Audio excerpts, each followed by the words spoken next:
Well, good afternoon, guys. So we are doing a July garden tour today. We primarily grow in our 1,000 square foot greenhouse, but this year we also did some straw bales outside. And we're just really excited how things are doing. And we want to start with actually something that we're really excited about, something that we've never been able to grow before. And that is this beautiful cauliflower, and we are also going to harvest it today. It probably should have been picked maybe a couple of days ago, but we're gonna go ahead and harvest it now and see like really what it looks like.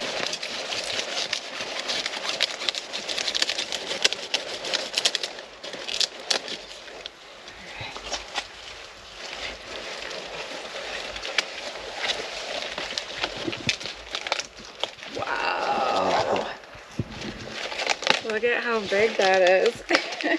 Oh, there's spider webs.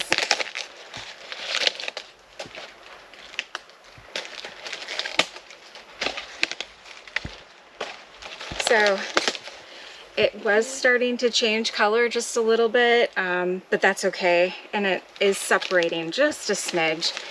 But this is a huge win for us because we have never, ever been able to grow cauliflower.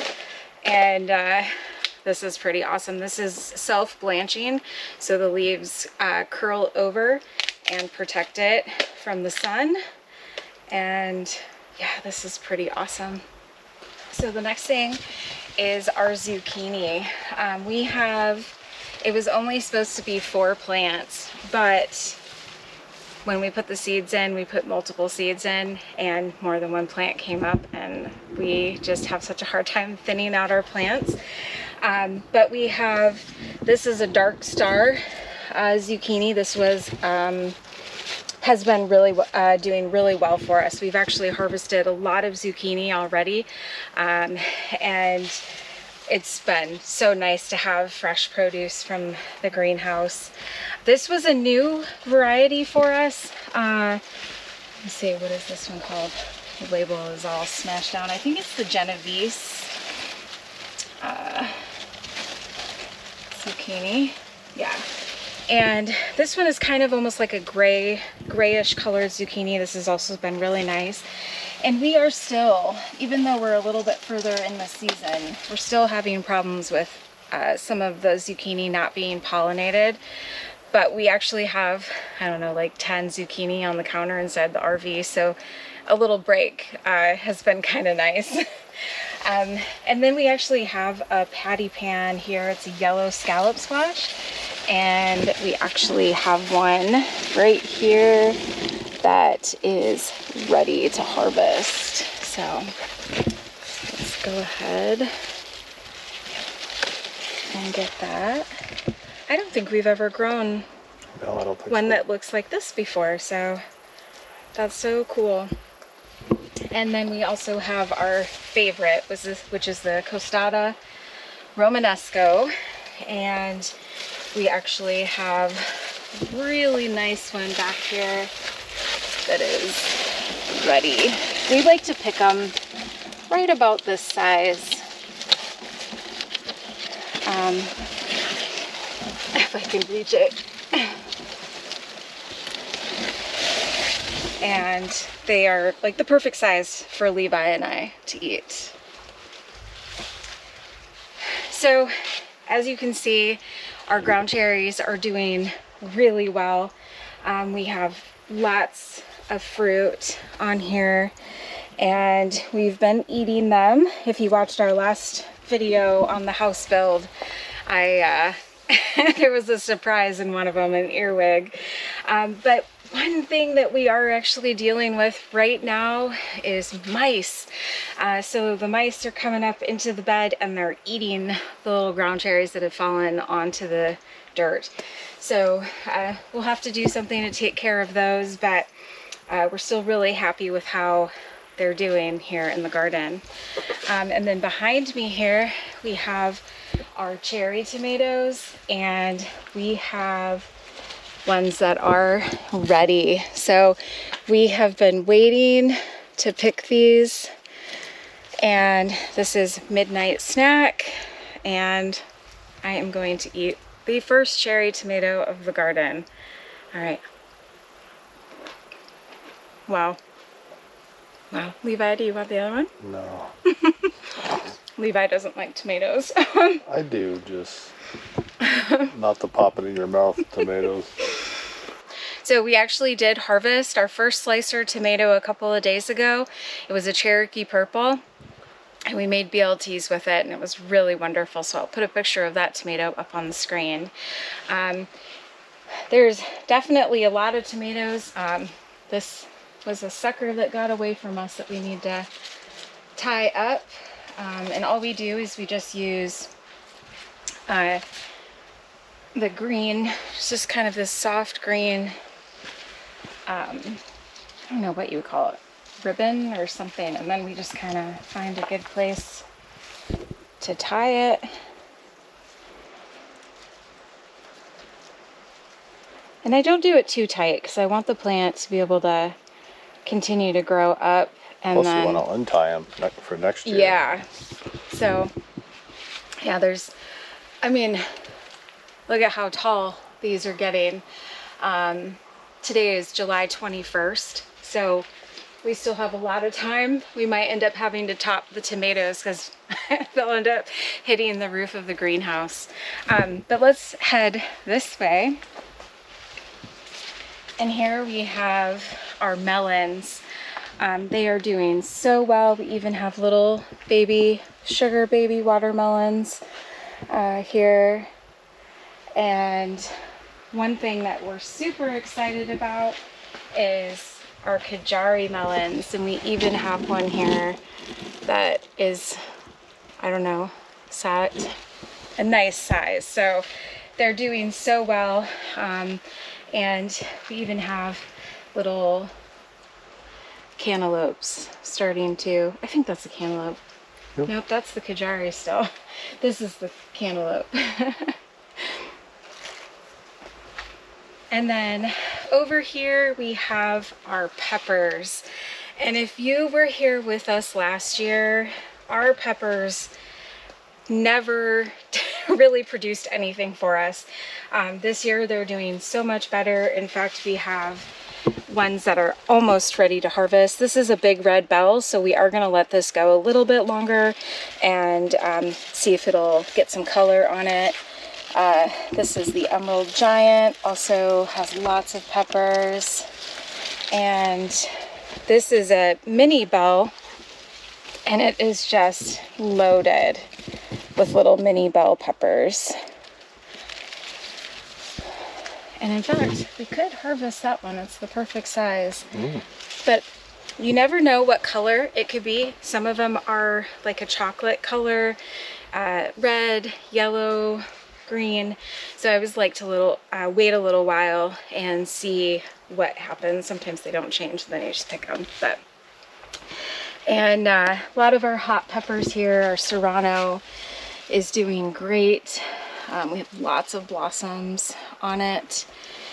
And the mystery pepper. This was supposed to be a poblano, and it almost looks like a shishito pepper, but I didn't plant that. So I guess we'll find out and see once it matures the rest of the way. Our little pine trees are doing really nice. These are all trees that volunteered in our garden bed, and so every time we find one, we just scoop it up, put it in a pot, and see what it'll do. All right, so there's another cauliflower that we're going to harvest. We have been waiting as well, and this one's called Purple of Sicily, and it's kind of hiding here in the back. I'm not sure I would grow this again.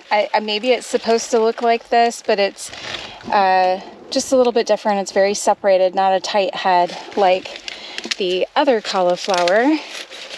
But we're harvesting this because tonight we're going to use this for dinner. So it's really kind of beautiful, honestly. It almost is kind of like fluorescent. Yeah. So we have one already in the fridge, so we'll use that one as well. All right, so we're here at another one of our tomato beds. This whole bed in the center is all paste tomatoes. The star of the show this year, and this is the first time we have ever grown, is Amish paste. These tomatoes so far are just huge, and we have not had, I think we've only had maybe one tomato on all of the 6 of the Amish paste that have had blossom end rot, whereas the other 3 varieties, almost every tomato that comes up ends up having it. So this one is definitely, we're going to keep an eye on it, see how it does, see how the tomatoes taste. But I am so impressed with the size. I mean, it's like, I can't even imagine how big it's going to get. It like fills my hand, and there's a lot of tomatoes on there. And then we have our opalkas, and these are doing okay.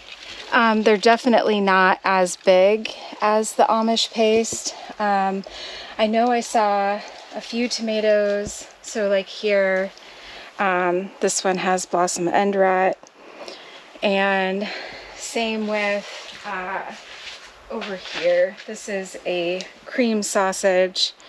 This one also, I mean, we are getting some, so there are some here that are doing okay, but for the most part, they're just, there's a lot of not great looking tomatoes.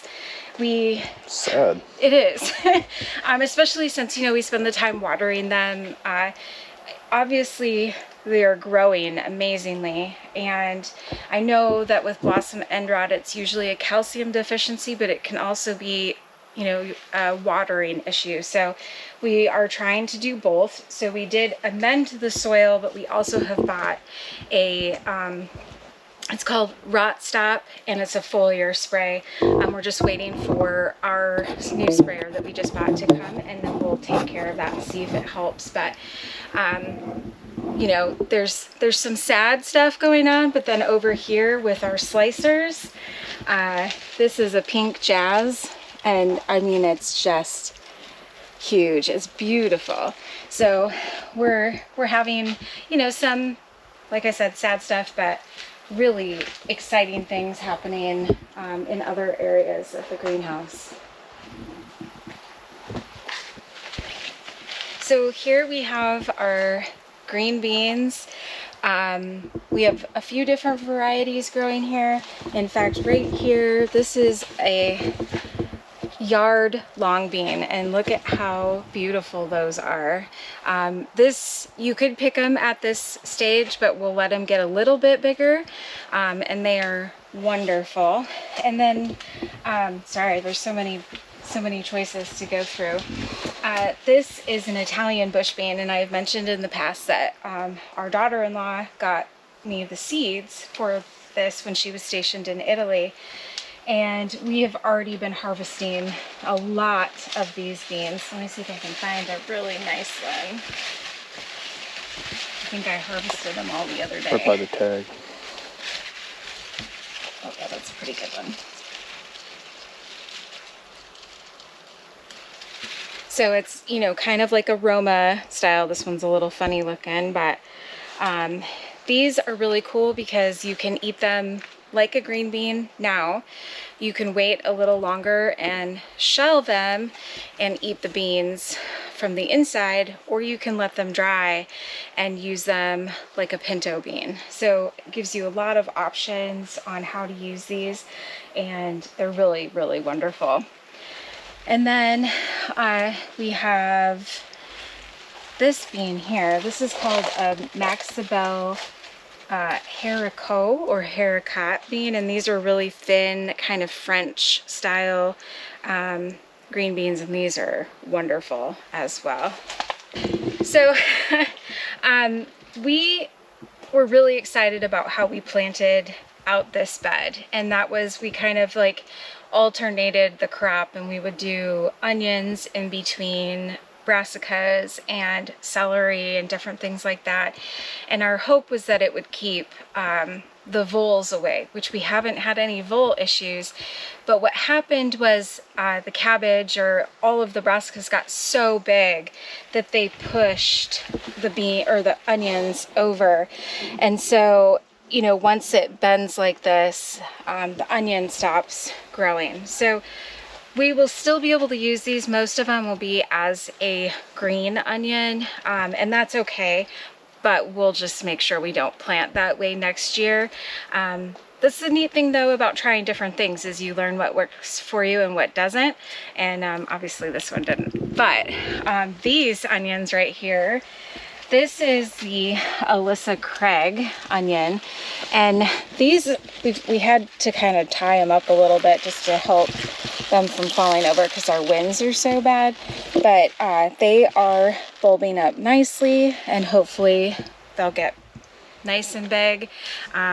But again, every year we learn a little more about what works and what doesn't. And especially when you grow in a greenhouse, you learn different things, you know, what likes the shade cloth and what doesn't. But overall, things are doing really well. Right here we have some cucumbers, and we actually already have some that are forming fruit. Where'd that one go? Oh, right here, yeah. So this is a China jade. And then here we have our Armenian cucumber, which is actually a melon, but it is my favorite cucumber. Our first time growing it, but my mom has shared in the past, and I said I have to grow those. And then we actually have our first little cucumber, and we're gonna go ahead and harvest this. This is a tender green, and I think that's a perfect size for snacking, so we'll be eating this one later. So this was a first for us. This year we've never grown it, and this is a straw flower, and I'm just so blown away by how beautiful it is. And I mean, look at how big this plant is. We have blooms coming from all directions, and it's like just a showstopper. So cool. So we actually did, I ordered more seeds, not that I needed any more, but I ordered more seeds, and we bought some more straw flowers and more cosmos of different colors. So I'm excited to add those in. And then if we just drop down here, this is our first time growing garbanzos, and look at, we have our little pods forming here, and the little beautiful flowers that they have. So pretty. So obviously this is not going to provide a whole bunch of garbanzos, but as a test, you know, it'll be nice to see if it's something we enjoy doing, and if we do, we'll harvest, or we'll plant more. And then here is some more beans, and these are rattlesnake beans. So these ones are trellising up, and as you can see, they are going above the trellis. So we have a lot of celery growing in the garden. Again, it's kind of all throughout everywhere. And we have two different varieties. I think this is the Utah celery, just your standard green. And then we have Golden Boy, which is kind of a yellow celery. Although I would have to say that they look exactly the same, so I'm not really sure the difference. You may have noticed that we have pulled almost all of the sunflowers out of the greenhouse. I think we only have, is it two? Yeah, just two plants left. And they are just about done as well. Yeah, there's not many blossoms that are still alive on there, but the bees love them so much that I have not wanted to take them out of here just yet. But we kind of were noticing that because they were so large, it was really blocking the sun from being able to hit the tomatoes and all the different things. So it just felt like it was right. And we actually kind of threw them all in the back behind the greenhouse here in hopes that some of the seeds will make it through and self-seed next year, which would be so awesome. It would be so beautiful to have just a field of sunflowers. We've been harvesting a lot of dill, most of the heads, and then I just freeze them in a Ziploc, and then we'll throw them into our pickles when we finally have more cucumbers. We are going to harvest the rest of our potatoes probably this week.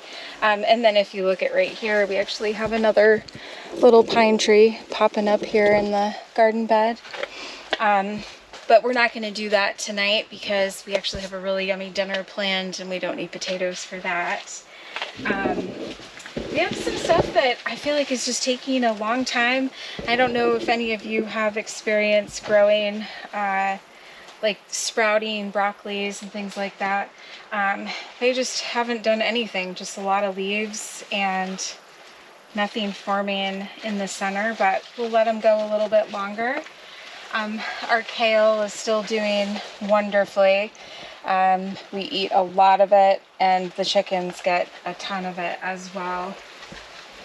So right here we have Brussels sprouts, and these two are not forming sprouts yet, but the one in the back is starting to form the little Brussels sprouts.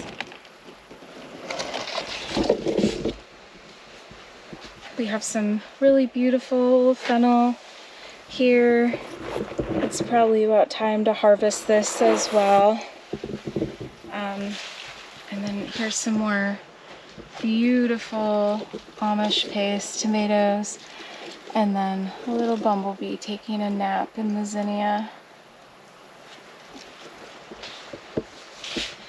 And if Levi shows you, I mean, these Amish paste tomatoes are what, 1.5 feet or so above the trellis. It's just amazing. I don't think our tomatoes even grew close to that tall last year.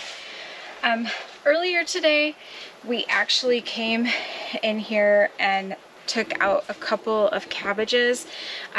Unfortunately, the cabbage moths have found us, which means we now have cabbage worms.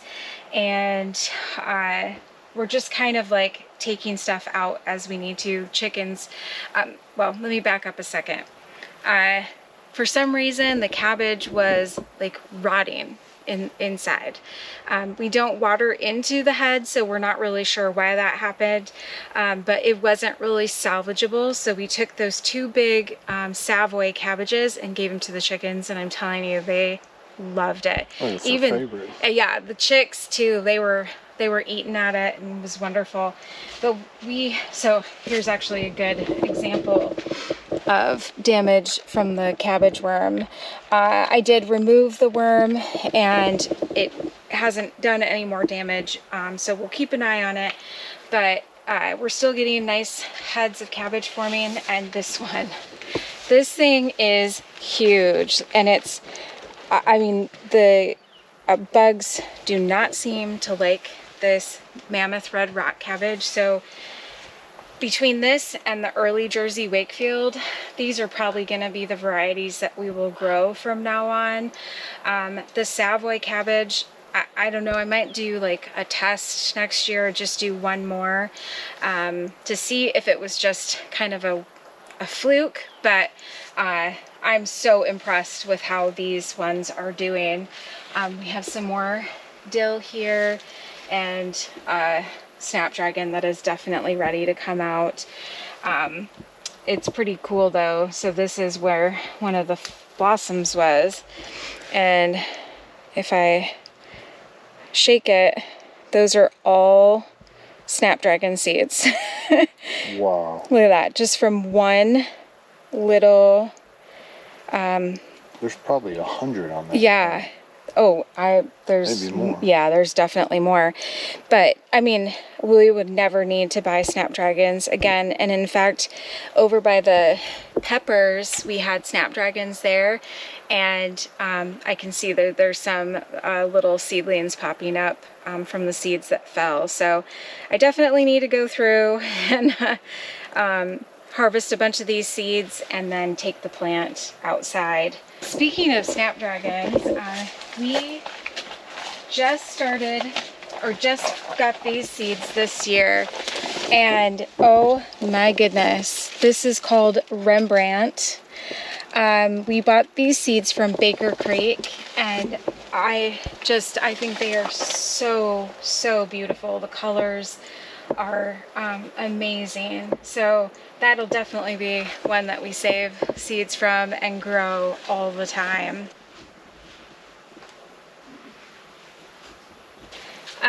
Here we have some tomatillos. They're doing really well. We have some that are about ready to harvest. They're completely filled in, but we'll just wait until they probably fall off. This one, same variety, started at the same time, is just starting to form tomatillos on it. It's a little bit behind, but that's okay.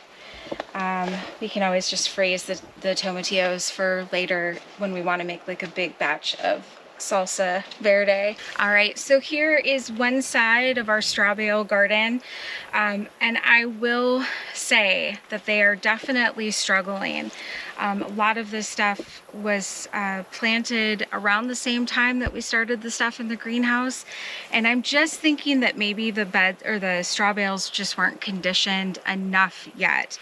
The ones that were really broken down, those plants seem to be doing really well, but the other ones are kind of struggling. So we actually started doing kind of a weekly fertilization with some fish fertilizer, and we're hoping that that will kind of help improve how things are doing.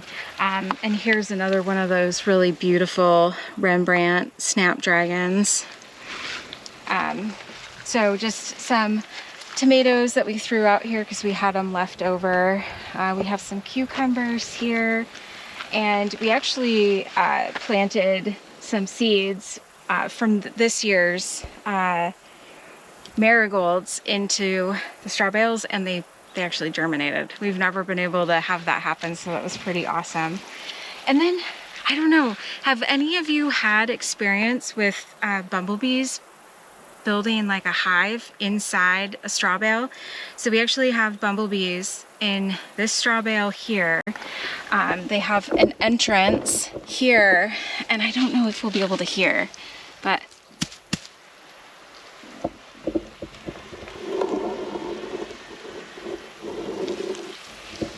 could you guys hear them buzzing?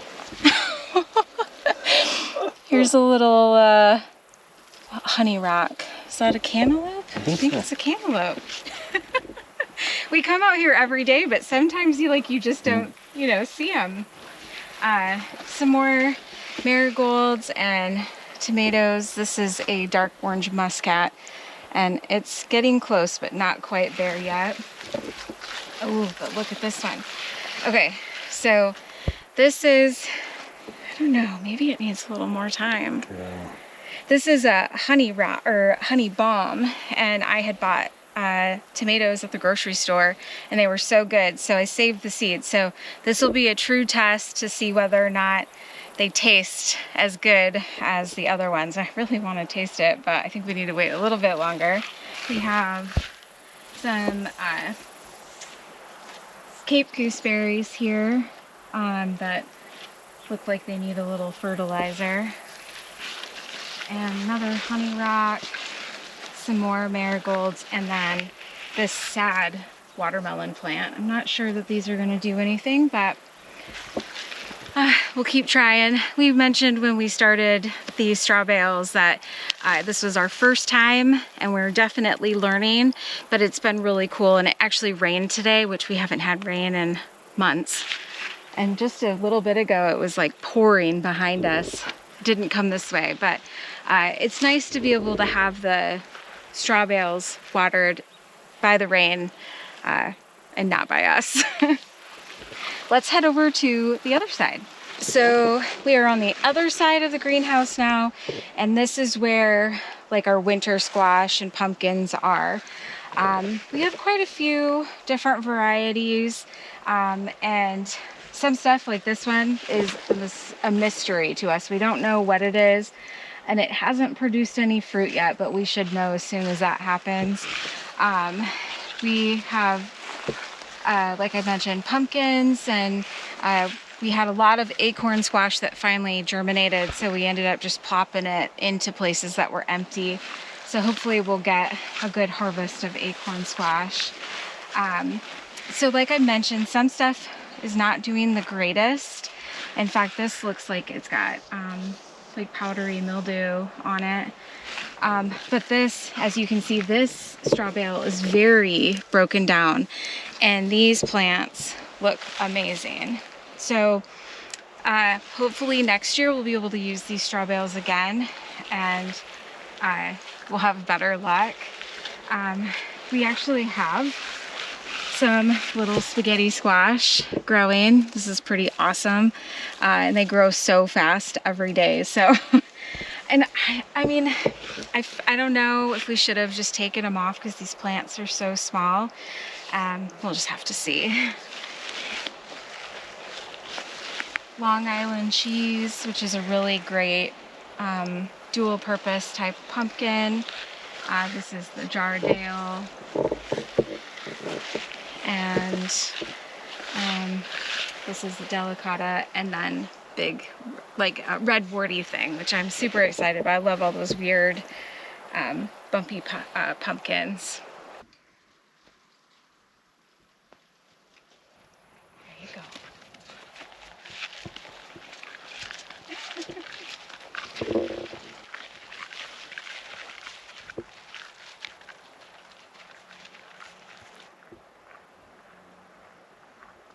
All right guys, so tonight we are gonna make one of our favorite dinners. We've been making this for years, and the great thing about it is you can really use whatever vegetables you have on hand.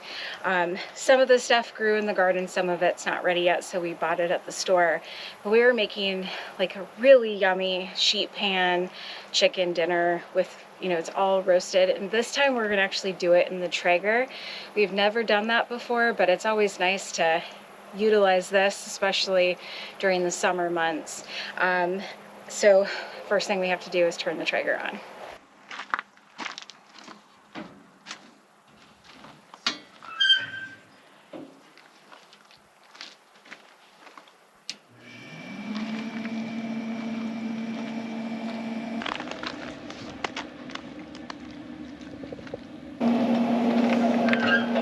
Alright, so if we were inside, we cook this on 400 in the oven.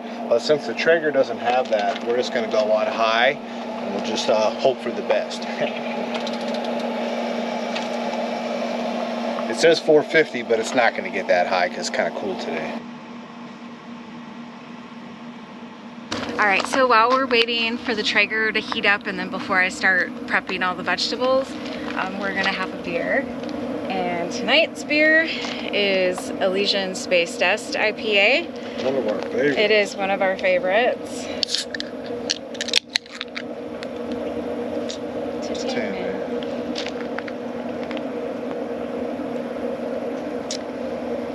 Very good. Earlier I chopped up or cubed up some chicken thighs and some chicken breasts. Now we always buy bone in and skin on chicken thighs, and then I usually just take the bone and the skin off and I put it in a bag and I put it in the freezer, and we usually use that for making broth. So nothing goes to waste, and all I'm gonna do is probably just season that with some salt and pepper. I'm gonna do that now so it has some time to kind of work its way into the meat. So we're just using some kosher salt.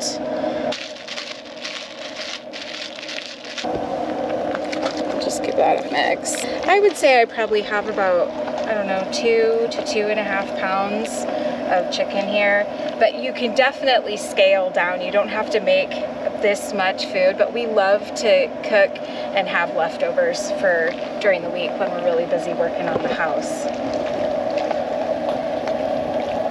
Our secret ingredient tonight is pesto. So you guys, if you watched our video, we made this pesto probably about a month ago, and we've never done this before. We've always just seasoned it with salt and pepper and some Italian seasoning, and we thought that this would be a really great addition for the dish this time. So we're gonna use this.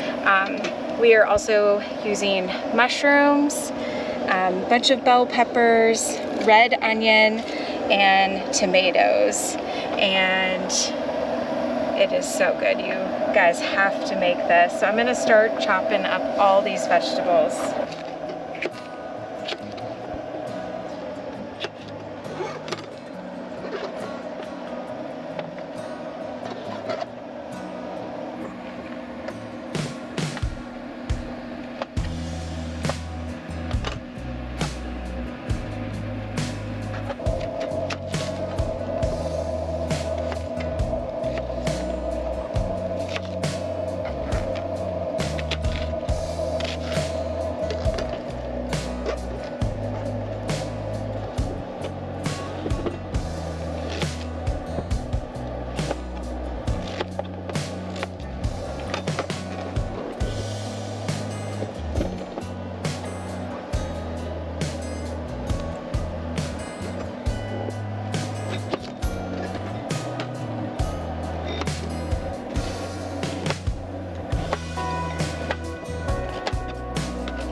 Okay, so we've got all of the vegetables chopped up, and as you can see, there's a lot there. It's gonna be a little bit tricky, but what we might do is I might just mix up the vegetables, and then I'll just kind of spread the chicken over the top and kind of let all the yummy juices drip down onto the vegetables.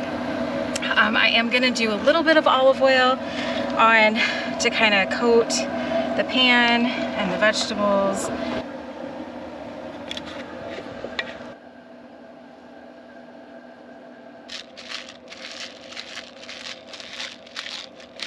My hands are gonna get a little messy here. I'm just gonna kind of mix the vegetables up, kind of blend in the salt and the oil.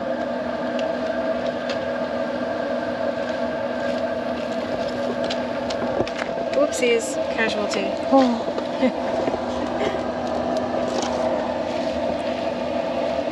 Don't normally make it this big. Busy week next. Yeah. Good leftovers. A lot of stuff going on. I do, however, want these onions to be all throughout. You could absolutely make this a vegetarian dish. You could use tofu. You could just leave it with just the vegetables. I think you could use any protein that you like. I think it would be delicious with salmon or pork, shrimp, even steak. I think would be amazing. So now what we're gonna do is I'm gonna put the chicken on top. I'm just gonna use my hands, guys.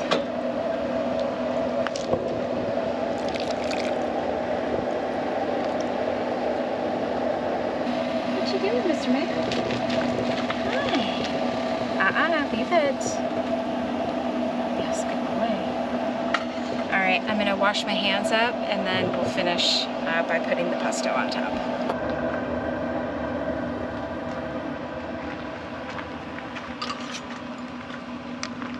All right, let's put the pesto on. And I am definitely using this entire jar. And I might get more if we need it. This is going to be so good. It is. Oh my goodness. As long as we can get it into the oven before the yellow jackets come back. Yeah, we got one buzzing around.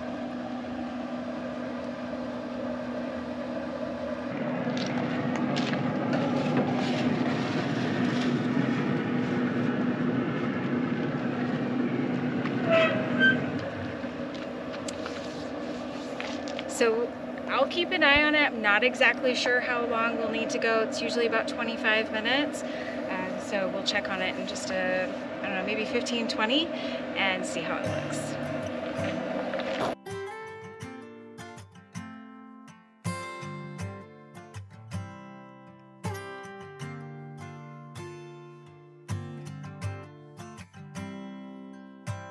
All right, so it's been about 15 minutes. We're just gonna take a quick peek and see how things are looking. Oh, guys. Definitely needs more time. I'm gonna say probably another 15 minutes, but the Traeger has been holding a pretty good temp of almost right around 400 degrees. So setting it to high is working out perfect. It's a beautiful night to be outside. It rained earlier today, like we mentioned, and it is supposed to rain again here in a few hours. Really needed the rain. So, yeah, we're enjoying being outside, and hopefully you guys are enjoying the views.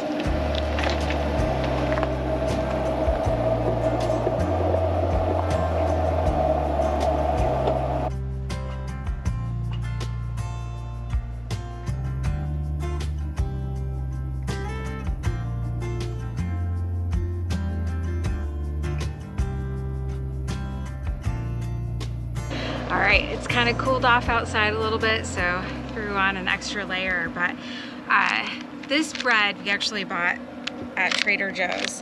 I prefer to make my own bread, but until we have a real oven, this is absolutely amazing. We had something very similar when we were in Italy, and I found this at Trader Joe's, and so it's like a close second to that amazing bread I had there. I'm gonna take just part of it because we don't need the whole thing today. We're gonna throw it in the Traeger and pull the other stuff out.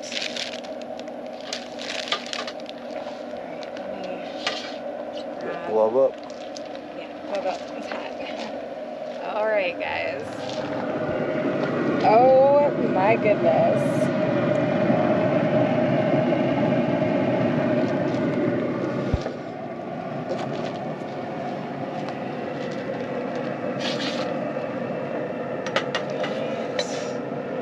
Only takes about 4 minutes, so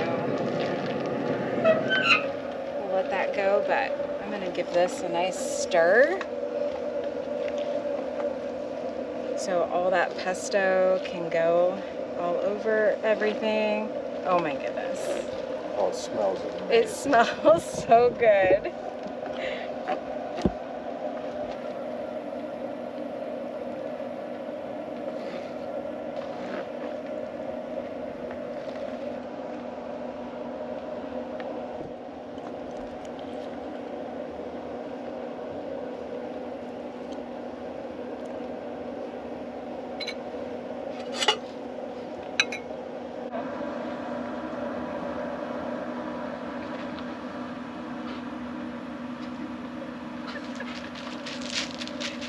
Dinner time?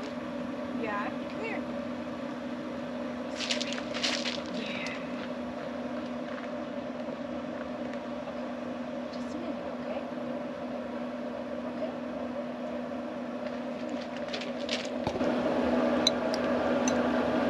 Mix that extra pesto in.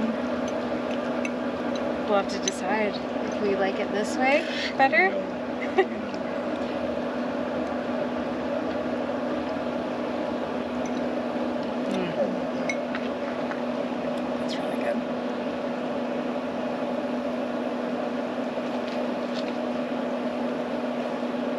Pesto is such a great addition. Yeah, it is. Oh my God.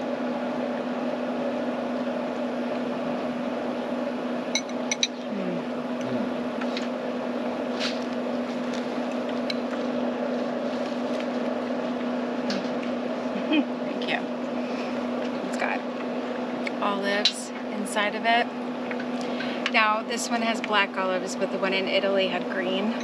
I do prefer the green, but this is pretty amazing. If you like olives, you will love this bread. It is so good.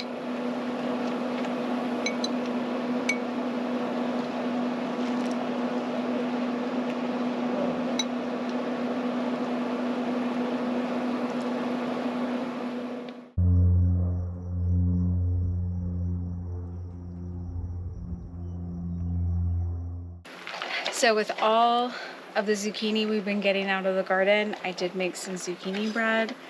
And so we are gonna enjoy that for dessert. And I always get the end because it's my favorite. Tanya likes the heel, so. I can actually bake this in the oven in the RV, but not much else. Cheers.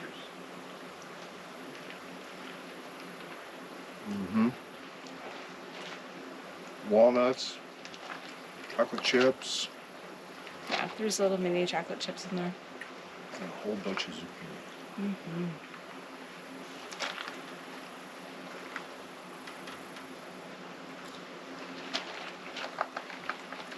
Well, thank you guys for tagging along on a great garden tour. The garden is just producing so much food right now. It's amazing. It really is. We make a point to eat something from the garden every day. A lot of times it's multiple things. This morning was a really awesome omelet with a bunch of the greens, so kale, Swiss chard. Oh, it was so good. It was really, really good. It really was. Yeah. Mr. Man, you ready to go inside? Come here. Well, I think that'll do it for this one. so we see you guys in the next one.